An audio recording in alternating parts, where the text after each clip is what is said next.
ಬೀದರ್ ಜಿಲ್ಲೆಯಲ್ಲಿ ಬೇಸಿಗೆ ತೀವ್ರವಾಗುತ್ತಿದ್ದಂತೆ ಕುಡಿಯುವ ನೀರಿನ ಸಮಸ್ಯೆ ಎದುರಿಸುತ್ತಿರುವ ಗ್ರಾಮಗಳ ಸಂಖ್ಯೆಯೂ ಕೂಡ ಇದೀಗ ಹೆಚ್ಚಾಗಿದೆ. ಜಿಲ್ಲೆಯ 38 ಗ್ರಾಮ ಪಂಚಾಯಿತಿಗಳ ವ್ಯಾಪ್ತಿಯ 68 ಹಳ್ಳಿಗಳಲ್ಲಿ ಕುಡಿಯುವ ನೀರಿನ ಸಮಸ್ಯೆ ಕಂಡುಬಂದಿದ್ದು 19 ಕಡೆ ಟ್ಯಾಂಕರ್ ಮೂಲಕ ಹಾಗೂ 59 ಕಡೆ ಬಾಡಿಗೆ ಬೋರ್ವೆಲ್ ಮೂಲಕ ನೀರು ಸರಬರಾಜು ಮಾಡಲಾಗುತ್ತಿದೆ ಎಂದು ಜಿಲ್ಲಾ ಉಸ್ತುವಾರಿ ಸಚಿವ ಈಶ್ವರ್ ಖಂಡ್ರೆ ಅವರು ತಿಳಿಸಿದ್ದಾರೆ.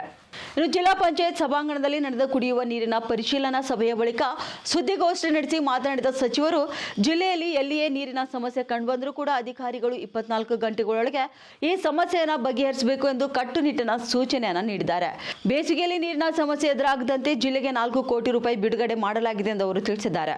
ಔರಾದ್ ಮತ್ತು ಭಾಲ್ಕಿ ತಾಲೂಕುಗಳಲ್ಲಿ ನೀರಿನ ಸಮಸ್ಯೆ ಹೆಚ್ಚಾಗಿದ್ದು, ನಗರ ಪ್ರದೇಶಗಳಲ್ಲಿ ಯಾವುದೇ ತೊಂದರೆ ಇಲ್ಲ ಎಂದು ತಿಳಿಸಿದ್ದಾರೆ. ಇದೇ ವೇಳೆ ಮುಂದಿನ 15 ರಿಂದ 20 ದಿನಗಳೊಳಗೆ ಬೀದರ್ ವಿಮಾನಯಾನ ಸೇವೆ ಕೂಡ ಆರಂಭವಾಗಲಿದೆ ಎಂದು ಅವರು ಹೇಳಿದ್ದಾರೆ. ಯಾವುದೇ ರೀತಿಯ ತೊಂದರೆ ಆಗಬಾರದು ಅನ್ನುವಂತ ಸೂಚನೆಯನ್ನು ನಾವು ಈಗಾಗಲೇ ಅಧಿಕಾರಿಗಳಿಗೆ ಕೊಟ್ಟಿದ್ದೇವೆ.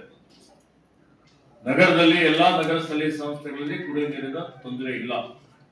ಕಾರಂಜಾ ಡ್ಯಾಮ್ನಲ್ಲಿ ಇನ್ನೂ ಸುಮಾರು 5 TMC ಫೀಟ್ ವಾಟರ್ ಇದೆ, ನೀರು ಸಂಗ್ರಹಣೆ ಆಗಿದೆ. ಸುಮಾರು ಪಟ್ಟಣಗಳಿಗೆ ಕಾರಂಜಾ ನೀರಿನಿಂದ ನೀರು ಸರಬರಾಜು ಆಗ್ತಾ ಇದೆ. ಅಲ್ಲಿ ಇಲ್ಲಿ ಸ್ವಲ್ಪ ವಿದ್ಯುತ್ ಸಮಸ್ಯೆ, ವೋಲ್ಟೇಜ್ ಸಮಸ್ಯೆ ಅವೆಲ್ಲವೂ ನಮ್ಮ ಗಮನಕ್ಕೆ ಬಂದಿದ್ದಾವೆ. ಎಲ್ಲ ಅಧಿಕಾರಿಗಳನ್ನು ಇಲ್ಲೇ ಕೂಡಿಸಿ ಅವೆಲ್ಲವನ್ನು ಬಗೆಹರಿಸಲಿಕ್ಕೆ ನಾನು ಈಗಾಗಲೇ ಸೂಚನೆಯನ್ನು ಕೊಟ್ಟಿದ್ದೇನೆ. ಮತ್ತೆ ಬರುವ ಒಂದು 20 ದಿವಸ ಮುಂಗಾರು ಹಂಗಾಮ ಇವತ್ತು ಕೊನೆಯ ವಾರದಲ್ಲಿ ಪ್ರಾರಂಭ ಆಗಬಹುದು ಅಥವಾ ಜೂನ್ 7ನೇ ತಾರೀಕು 10ನೇ ತಾರೀಕಿನ ಒಳಗಾಗಿ ಮಳೆ ಬೀಳುವಂತ ಸಂಭವ ಇದೆ. ಹವಾಮಾನ ವರದಿ ಪ್ರಕಾರ ಇರಬಹುದು.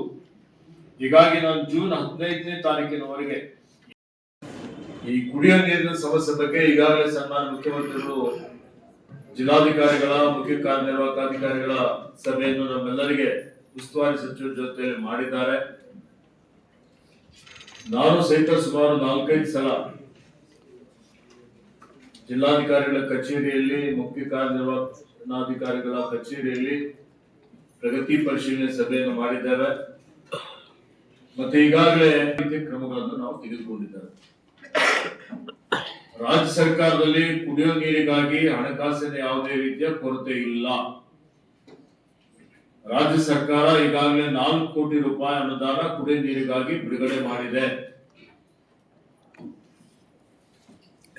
ನಾನು ಈಗಲೇ ಜಿಲ್ಲಾ ಮಟ್ಟದಲ್ಲಿ ಚರ್ಚೆ